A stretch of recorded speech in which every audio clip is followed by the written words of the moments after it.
Hello, welcome, and thanks for joining. This is Tips for the Transition, the Career Roadmap podcast.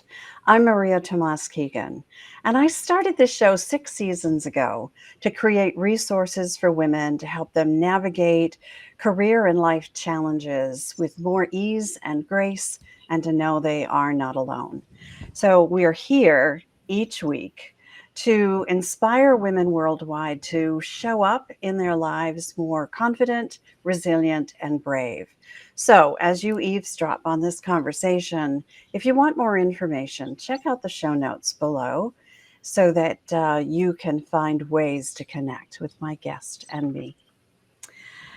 So, highly accomplished women leaders balance lots of things simultaneously, and sometimes things slip through the cracks. While we're ensuring everything is at work is humming along perfectly, people in our lives might feel neglected or deprioritized, maybe invisible. Our relationships can suffer unless we pay attention to them. So, this week's guest, Michele Lisenbury Christensen, is a master relationship coach who helps driven, growth oriented women discover the power they have to change their relationships, create the closeness and communication they want, and use the aliveness that comes from that to make an even more significant impact in their worlds. Over the last 25 years, Michele has helped more than 2,000 executives, business owners, and their spouses solve the unique relationship challenges that busy, ambitious people face. So, let's talk about prioritizing our relationships. Hello, Michele. Hi, so glad to be here, Maria. Thanks for Oh, having me. thank you for joining us. I really appreciate it. This is an important conversation that we're going to have, and I am delighted to get started. So, would you tell us just a little bit about this is the Cliff Notes version of your story, and tell us how helping people with their relationships became so important to you? Yeah, thanks for asking. I have been a leadership coach for more than 25 years now, and I helped a lot of people with their teams, with their latest reorg, with all the things that they faced professionally.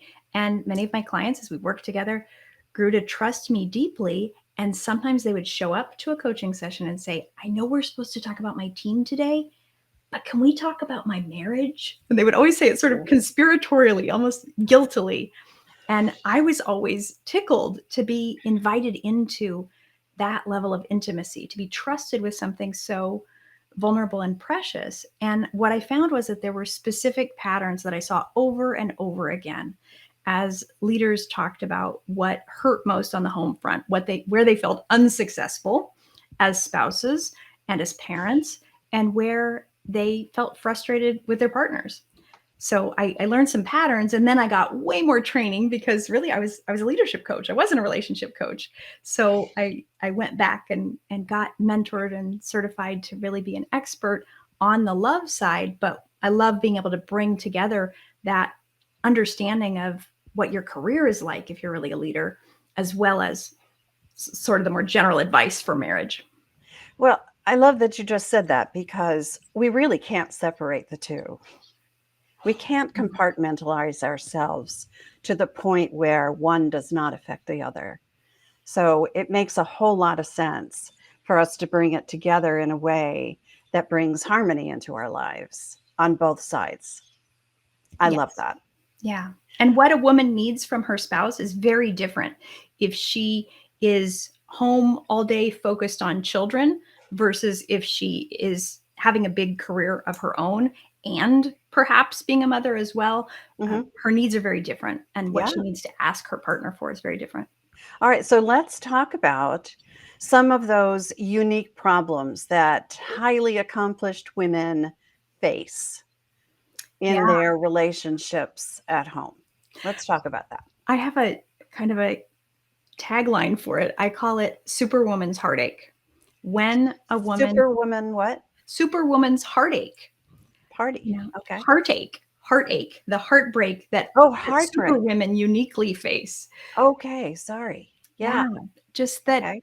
because when you do so much, when you are highly capable and on all the time, Mm, you've really got it together. You're great at organizing, you know what needs done, you keep yourself on task, you're good at keeping other people on task, you lead people at work. When you get home, you want your house to run like a well-oiled machine, and often it doesn't. And unfortunately, sometimes we wind up treating our partners like subordinates, like we're delegating to them. And that doesn't feel good to them because they don't want to be bossed around. And it doesn't feel good to us because we don't actually want a subordinate. We want a partner. We want somebody who thinks as hard as we do about the things that need to get done at home and who can actually handle something soup to nuts from conception through planning to execution. We don't want somebody who we can just delegate one task at a time to because that leaves so much mental labor on our plates. So women wind up tired, overwhelmed, frustrated, feeling lonely, and resentful. And mm. all of that is a real libido crusher, to say the least. So then it begins to affect our intimate lives and the amount of pleasure that we have. And I believe that all humans, but particularly women, pleasure is one of those essential nutrients. There should be an RDA for pleasure. It's an essential nutrient that if we don't have enough of it, we cannot thrive. We cannot have the best career or life possible. You know, I resonate so highly with some of the things that you said because I struggled with that when I was a corporate leader, coming home and feeling not knowing how to kind of shut off Yes. what I was doing all day long, which was, making sure things were working properly, right? Yeah, And it's hard to shut that off. it It's a is. it's not a natural thing or an easy thing to do. It's not So what the brain wants to do, but the body needs it. And I find that the body is not only sort of the result, but the body can be the pathway that helps us get out of our brains. So some of the things like changing clothes, putting lotion on our hands or washing our faces, brushing our teeth, doing things to signal a physical shift, but also to tell ourselves like I'm in chill mode, changing into clothes that feel beautiful still, not just sloppy, not just pajamas or sweatpants, but like this is my lovely self. This is my lover, not for anybody else, but for us, like what makes you feel fantastic. And clearly, moving your body, exercise, or a bath. But, women often need something fairly quick and efficient, but yeah, signaling, I'm going to turn off my business brain. And I'm not going to just be thinking about all the things that need to be done at home either. I deserve some relaxation, some downtime now. right. I love that. That's such a great tip. And I never really thought about that. I wish I'd known you then. Me too. Yeah, but that's such a great idea. Just something that physically, mentally, and emotionally flips the switch, Yep. Breaks the pattern. breaks the pattern, Yeah. right? Interrupts that pattern. Draws a Absolutely. line. Yeah. Yep. Draws a line. I love that. Okay. All right. So I know that you facilitate a process called fair play for women and couples to negotiate that mental load you talked about and the invisible labor and how those are shared at work and at home. But first, I'd like for you to just give us a quick idea, definition of what you mean by mental load and invisible labor. Yeah, sure. These are really important terms, and people who don't know them yet often feel like, "Wow, that is life changing to have a word for that." Yeah. So, Eve Rodsky is my mentor in this, and she wrote the book Fair Play. So, if you want to learn more about it from that avenue, that book is a great resource. But I'm a certified Fair Play facilitator, and we distinguish between mental load and emotional labor. So emotional labor is where I need to regulate myself and not just spew my reactions. So I always think of a flight attendant, right? No matter how obnoxious the passengers are, a flight attendant will be smooth, even, polite. She may be firm, but she's going to, she or he or they, flight attendants of all genders, but we're talking to women in our audience here today. So, that kind of like needing to regulate ourselves in order to mother, in order to lead, in order to spouse at home. That's emotional labor. There's also a lot of emotional labor in families. For instance, who's going to send your mom a birthday card? Who's going to send your partner's mom a birthday card? A lot of those maintaining of connections and thinking through of what are the people's needs. When we have a sick family friend, who's thinking about taking them a meal or joining the meal train, sending them a gift card. That's often what Eve calls the she fault, where in a heterosexual relationship, it's presumed that the woman will do all the maintenance of relationships. And there's not even a good reason why. There's just a lot of precedence historically. And sometimes there's a lot of precedence in our relationships. So it takes some changing to have that emotional labor get split more equitably. And it may be actually literally true that you have more skill than your partner does, especially if they're not female. But it can be done. These are learnable skills. This is not rocket science. It's emotional labor. Then invisible labor is all of that. Emotional labor is sort of a subset, but other invisible labor is let's take kids soccer, for example. Well, when does registration for soccer happen? And how do you find out when it's going to happen? That labor is invisible, right? Getting the kid to the soccer practice on the day of is one thing. And maybe the two of you take equal turns doing that. But who knows where the soccer gear is? Who's thought about the snacks and signed up to provide snacks when it's your turn? Who knows what the team likes and doesn't like? And all of the things, right? All of the conception of all the things that need to happen, and then the planning, the doing, the prep work in the right time frame. All of this is mental labor, and a lot of it is invisible. It's unseen. And then, honestly, there's a lot that happens in marriages where the challenges of remembering, do we have mustard, or what kind of fabric softener do we use? All of those things are labor. They do require effort. They do take time. They are the things that drain you. If you wonder why you're so tired or why you can't, quote, get anything done, you're getting so much done. It's just that it's invisible. And why you can't sleep at night. Yes. Because all of those things are still preying on your mind. Spinning. Yeah.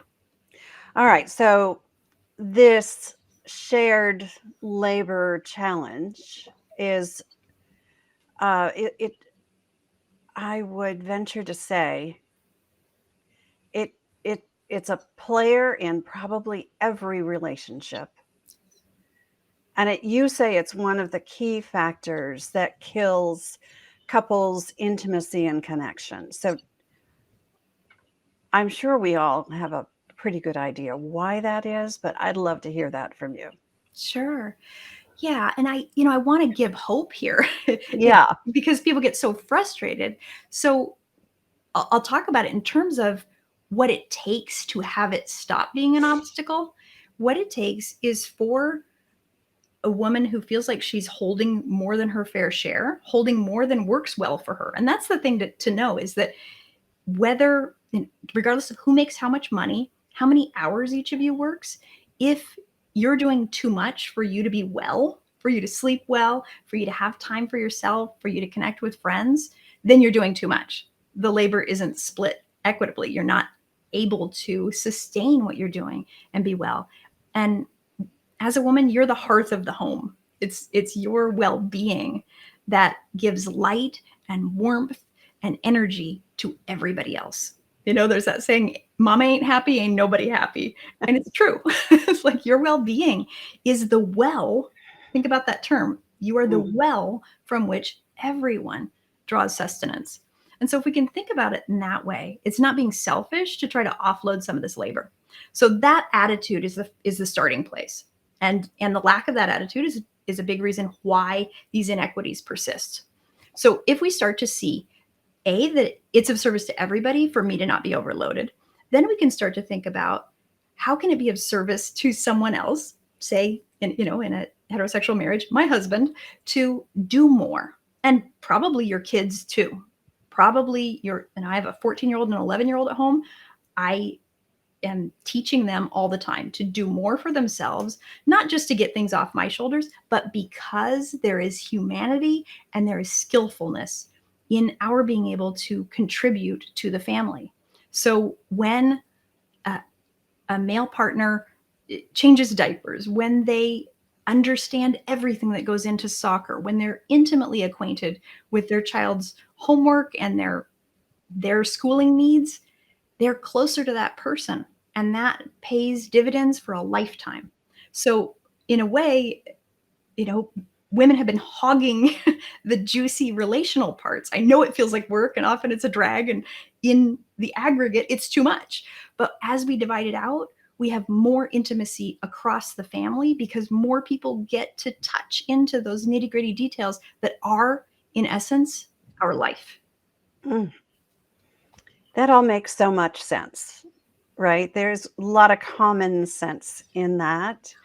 If we share the burden, if we share the load, it lightens our load, and everyone feels like they're contributing, and that's a good thing, Yeah. right? Yeah. That's a good thing. My little kitty cat is trying to Yeah. But join us. for a lot of men at first it's just like, babe, I'm doing too much already. I'm overloaded too. Can't Yeah. help. Sorry. Wish I could. He's just like, I'm full up. And Yeah. that must And be it. so how to yeah, so figuring that out is so it occurs to me this just takes figuring out the way to communicate about this Mhm. and come to negotiate, right? Come to an equitable agreement. And maybe there are some things that we don't need to do anymore. That's right. Yeah, right. We've got that notion at work, like do, dump, delegate. Yeah, dumping is definitely an option, It's and definitely deferring. an option. Yeah.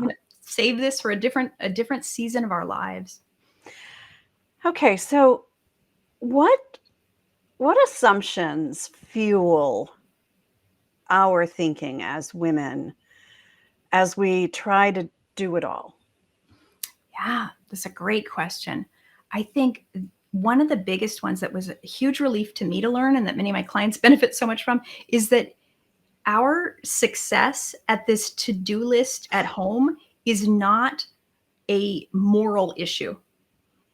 You're getting the laundry done, you're filing this thing on time, or getting your kid into the right summer camp, that you have to register for at midnight, and all those squirrely things that we're trying to do these days. You're flawlessly executing all that does not make you a better person. It is not the measure of your worth as a human. And the places where you think you're failing at that are not measures of your moral failure. They don't make you less. All of these things are our ambitions, and we are socialized to be super ambitious in these things, to think of them as measures of our worth. And those assumptions make us crazy, exhaust us. They have us overextended. So when we can unplug from that assumption, then we can start to see some of the other assumptions. That I said, Eve calls it the she fault, the presumption that I should do it unless we decide otherwise, that it starts on my plate and then maybe I have to negotiate to get it off. So in couples, there are a lot of couples that say that they're feminist couples. They say that they value equality, and yet these assumptions still preside. So I invite couples to look at that. What things do you assume she will do, and what things do you assume he will do, and why? Where did you learn that?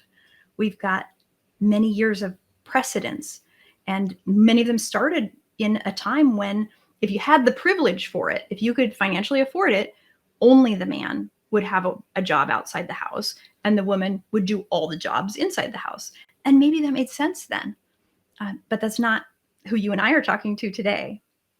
So recognizing where they came from and creating our own value system around it is really crucial. I'm so glad you said that because it is so important for us to evaluate those assumptions, the beliefs, that we've grown up with, in order to evaluate them, we have to be aware of that they exist, where they come from, and then just ask the question, is it, do I believe, does it serve me now? That's a good way That's to what put I it, think. Yeah. right? Does it serve me now to continue to hold that belief or that assumption? And if it doesn't, you get to choose to change it. And Yes. hopefully in conversation with the other people in your life, so that you can have that more equitable uh, division of labor. Yeah. And a more uh, wellness grounded Yeah. set of standards. For everyone. Yeah, who does it serve for you to presume what you presume about how you have to look every day, or how elaborate your kids' birthday parties have to be, or Right. what Right. kind of college you have to send them to? Who's being served by these presumptions? Really great to ask. Yeah. Yep. All right. You just mentioned standards. I know I hold myself to a very high standard. I suspect most of the women we're talking to today do as well. But how do we create those reasonable expectations of ourselves and others when we are maybe used to being disappointed? Mm-hmm. Mm-hmm. Great question. That's so central to so many of the conversations that I have with people about this. Like, yeah, I would turn this over, but my partner's not going to do it to the standard that I need it done to. So then I wind up Right. going back and redoing it, Or we never fight about handing it. it off to begin with, We're never right? finding, yeah, there's lots of bad scenarios that Nobody come can out. do it as well as I Right. do, so it's Yes. mine. Yeah. Yeah. And I do think that nobody can do it as well as I can do. That may be true. And anyone who has gotten to a certain level at work has known that they had to let go Yeah. of that presumption.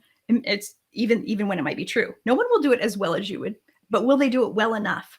And if you can hand it off to them, does it allow you to do the higher level things that are actually things only you can do?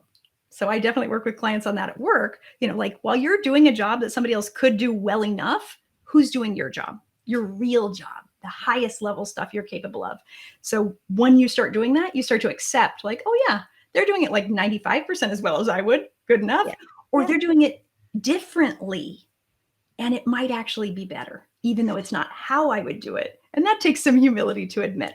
So we bring those skills home, and we Right. look at, It takes some humility, and it takes just an openness yes, and a willingness to allow others to find their own way of doing something that we used to do our way, and yeah, being okay with that right. Or maybe being uncomfortable, but being for a okay with while. that. Exactly. Knowing that this isn't forever. But at home, just as at work, we create, standard operating procedures, or a real Yeah. clarity about what is the outcome we're looking for here. What does good enough look like? And can we agree on that? At home, we can look at, what would a reasonable third party think is good enough? Is the kitchen clean enough that it's not attracting pests? That's important. Pretty much anyone would see that, that matters. Is it so clean you could serve the whole dinner off the counter? Maybe not. Or, whatever standard you may have had, we want to create a minimum standard of care. That's an Eve Rodsky term that says, can we agree upon how, no matter who's doing it, this is the baseline? And then the person who may have a higher standard than that will need to, like, chill about Mm. any gap between the minimum standard and their own standard. And anyone whose standard may be lower than the minimum standard, if left to their own devices, will agree that they will rise to the agreed upon minimum standard for this particular area. What a great idea. Agreeing on a minimum standard of care. I love that. And that's all part of the negotiation. Yeah. That's all part of the conversation that you have you have that at work, Right. right? We do that as leaders. we set certain expectations and we expect them to be met because it's the minimum standard. Yes. So having a similar approach at home makes a whole lot of sense. We do that with our kids too, don't we? As Yeah. we're teaching them. And I think most of us do a better job with our kids than we do with our spouses. And definitely we do a better job at work. So, Yeah. when someone at work, the first time they've done something, doesn't perform to the minimum standard of care that you thought you conveyed effectively and you thought they had everything they needed to do it, what do? Do you go and yell at them, take it back, say, forget about it, I'm sorry I even asked, Right. or attribute it to them not wanting to do it anyway and deliberately sabotaging it? You do not. But all Right. of those are things that people commonly do at home the first time they try to hand something off. So I try to help my clients see those things coming. That just when it comes to your spouse, you're so hungry to be met, to be held, to be partnered with, that the disappointment when the inevitable bumps in the road come, that disappointment fuels some poor behavior on your part a lot of times. And so if we can kind of regulate ourselves, pull it back and say, this is a learning curve. I've done this before professionally. I've done it as a mother. We can get through this. If we slow it down, then they create success over weeks and months. Yeah, it is. There is no switch to flip here. It doesn't happen overnight, like anything else. Right. Like any change that we are trying to orchestrate anywhere in our lives. It takes time, it takes practice, it takes patience, it takes diligence. It takes It takes, celebration. I'm Like, sorry? it takes celebration. It takes celebration, We look for, right? like, what was, if they didn't do it even halfway well. Well, did they do it 10% well? Celebrate that. Celebrate what is a baby step forward. Look for Right. that, shine sunshine on it, amplify it, because it will grow. And I think we always have to remember to give ourselves grace and to give others grace, right? Yeah. This may not be, this is new. This is a new mode of operating for many families, Yeah. couples. Yeah. And I love that you said, give her grace, like give yourself grace, and you get to have a place to vent. Like, I can't believe that he did it that way. What is he thinking? That is so stupid. Like, you get to say that, but to me or to a friend, don't say that to him. That's not the place to start. If you want to actually be able to partner and have things really be, from planning through conception to execution, really be on his plate, you cannot barf that on him. Right. But you do get to feel it. Yeah. The word emasculated comes to mind. Right. A lot of men feel that way when we don't leave our work mode at work and we're barking orders, or we've decided that he's going to do something and it doesn't get done to our standard because maybe we haven't done the work to create that minimum standard of care. I think that's such a brilliant idea. It's a marriage saver. I think so. I think it probably is. I wish I'd known it some time ago. No, it wouldn't have saved mine. Now that I think of it, it was a bigger problem than that. But anyway, we won't go there today. All right. So, you know what? This makes me think of minimum standard of care, makes me think about how we have nutritional recommended daily allowances of things, right? Yeah. So we understand that when it comes to supplementing our bodies. But what are some of the non-nutritional recommended daily allowances that we have as busy, powerful women? Yeah. But, the thing I start with is sleep. I think that sleep is so underrated, and we tend to trade it off. We just think of it as wasted time when we're really in overload and stuck in our heads, like you and I have been talking about. So that's where I often have women start, because it so changes how everything else looks and feels to us when we're underslept.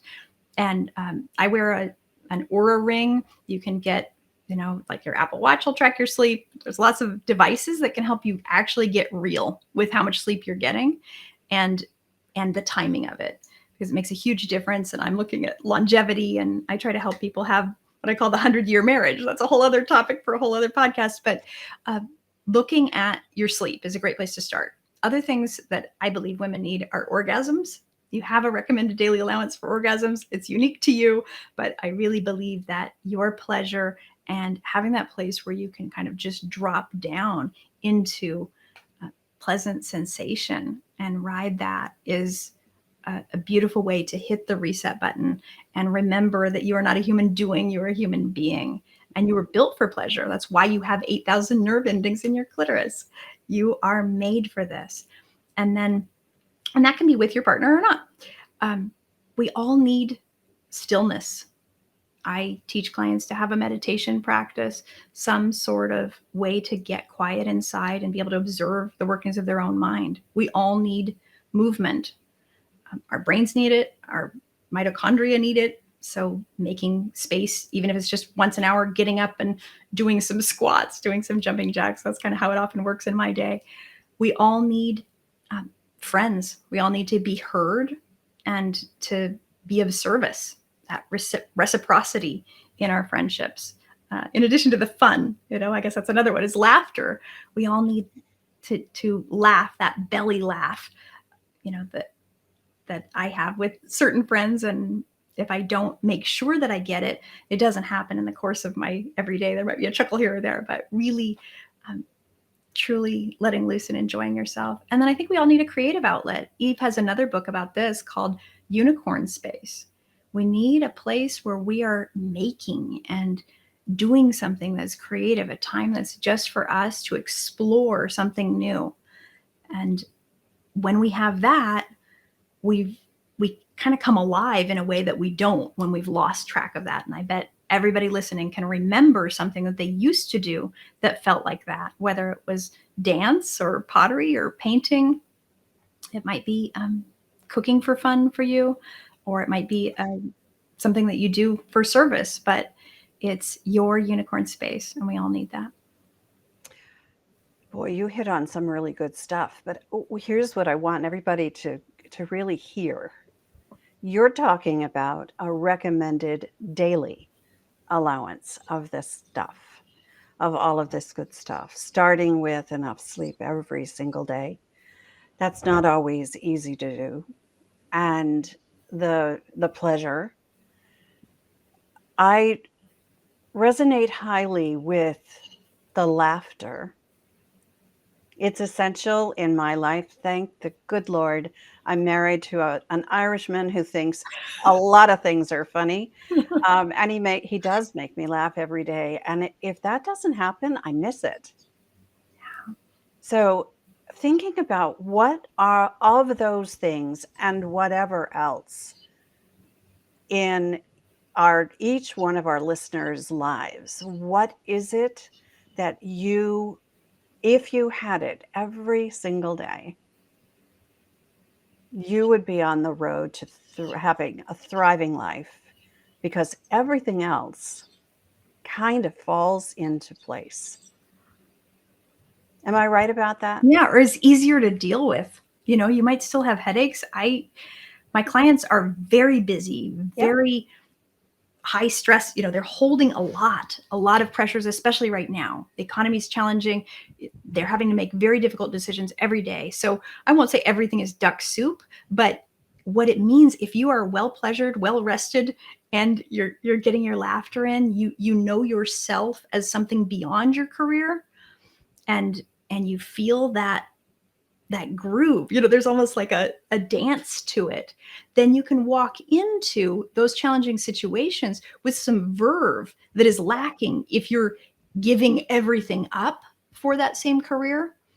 You don't have the same juice. You don't have, I think of it like cartilage. You're kind of bone on bone. And that's how a lot of people come to me. And if I say those RDA kinds of things to them, they're like, you don't get it. You don't understand my life. And I say, actually, I'm pointing to the life that you can craft for yourself if you will have the courage to break out of the presumption that you just putting yourself through the grinder is the thing that your work needs from you, is the thing that's going to ensure your career, because it won't. That will actually ensure burnout. Exactly. Yes. And that's what they tend to say. They recognize, they're like, oh yeah, I'm already well on my way. I'm there already. Yeah. They get it. And if they've gone too far into burnout, it's a journey to get back out of it. But the key here is, if you're in a soul-sucking role at work, there are things you can do for yourself and at home that will help to bring more harmony in at least one part of your life, so that you are more equipped to handle the other part of your life that is just sucking the juice right out of you. Yeah, this is really good conversation. I know that it's enlightened me in a couple of ways. I'm sure it has for our audience today as well. And you've left some tips for us along the way. You've just sprinkled them throughout. But I would love for you to just give us some key takeaways from this, Michele, so that, maybe there's some things that we can put into practice right away. Yeah. There's 3 things that I would love for people to remember. Okay. First, whenever you want something different in any relationship, make a request rather than a complaint, and ensure that your request includes a sincere question that asks, how can I contribute to you doing what I'm asking for? Oh, yeah. I love that. I love that. It's simple. Yeah. Just they all are. Instead of tell, don't complain. right? Instead of tell, ask. Yeah. And instead of talking about what's wrong, talk about what you actually want. Talk about Right. what success would look like. What do you need? Right. Yeah. And say, what do you need? Ask for what you need. Mm-hmm. And I love but the second part of that is, how can you participate in making that happen? Yep. What do you need from me to give me what I need from you? Love that. Yeah. How am I, the opposite of that is, how am I getting in the way of you doing that? And then, right. Yeah. because we probably are. Yeah. The second thing I'd love for people to leave with is, honor the truth that everybody needs downtime at home, and trading off sleep to get it is not a sustainable solution. We often stay up late to, watch our show, or scroll through social, or write that email to our mom. And those things are important. And I want to see you front load them. So dividing labor is an important way to do that. We need to divide our labor in such a way, and we need to honor each other's needs in such a way that everybody gets a break, so that they can be their best at work and at home. And that's something that I often teach couples, is that men come home and often their partners know what they want from them right away. So you walk in the door and your partner's like, do this, do this, do this, or, take the baby, or whatever is going on. They have to be on. And so often men, or their partners, expect that. Often men need to get that break on the way home, take some space for themselves, or negotiate with their partner, like, I'm going to go into my study or into the bedroom and take 15 minutes. And when I come out, I'm going to be fully available. And during that time, I'm going to reset myself. So we all need that, and we need to honor that need in each other. And it goes back to tip number 1, right? Yeah. Be sure to ask for what you need, or let people know what you need. And this goes for everybody. Even the children in our lives need space. Mm-hmm. Everyone need. That's right. And kids at can't work, do homework right when they get home from school. They need a snack and to chill, and then they can do it. Right. Yep. Yeah. Just to reset. That's right. Good ones. Okay. What's tip number 3? Remember that as a leader, your own work-life balance equation is the model by which your team will measure themselves. So think of your balanced priorities not as being this self-serving, duty shirking thing you're doing because you're selfish or you can't hack it, but you're doing it from a principled place because you value aliveness, not just productivity. And you know that productivity without aliveness inevitably leads to burnout. So it's a service to everyone who's watching you to craft balance, from your kids to your partner to your team to your community. You are part of the change that our culture so badly needs, to valuing human life, not just commercial output. Mm. That's a powerful one. Not so easy, but a powerful one. When we understand that we are watched, we are seen by everyone in our lives, and if we model the behavior that we want to see in others, then it's a much clearer message, isn't it? Yeah, we teach way better by what we do than anything we're trying to impart with our words. Absolutely. Yeah. That's why they say, walk the talk, right? Yeah. Michele, this has been a great conversation. There's so much good stuff here. I really appreciate your being with us. Oh. And those tips are gold. Wow. It's my hope that everyone enjoys the conversation as much as I have, and that as hard as some of these things might be to hear, I know that they're harder to implement than they are to talk about. Yeah. And I have walked that path myself. Yeah. So none of this is glib or pat answers. I know these are difficult to implement, but we are in the middle of a revolution here. And we as women must lead it if it is to happen, because we are the ones absorbing the cost. Back to the top when we talked about invisible labor, these problems are invisible to other people.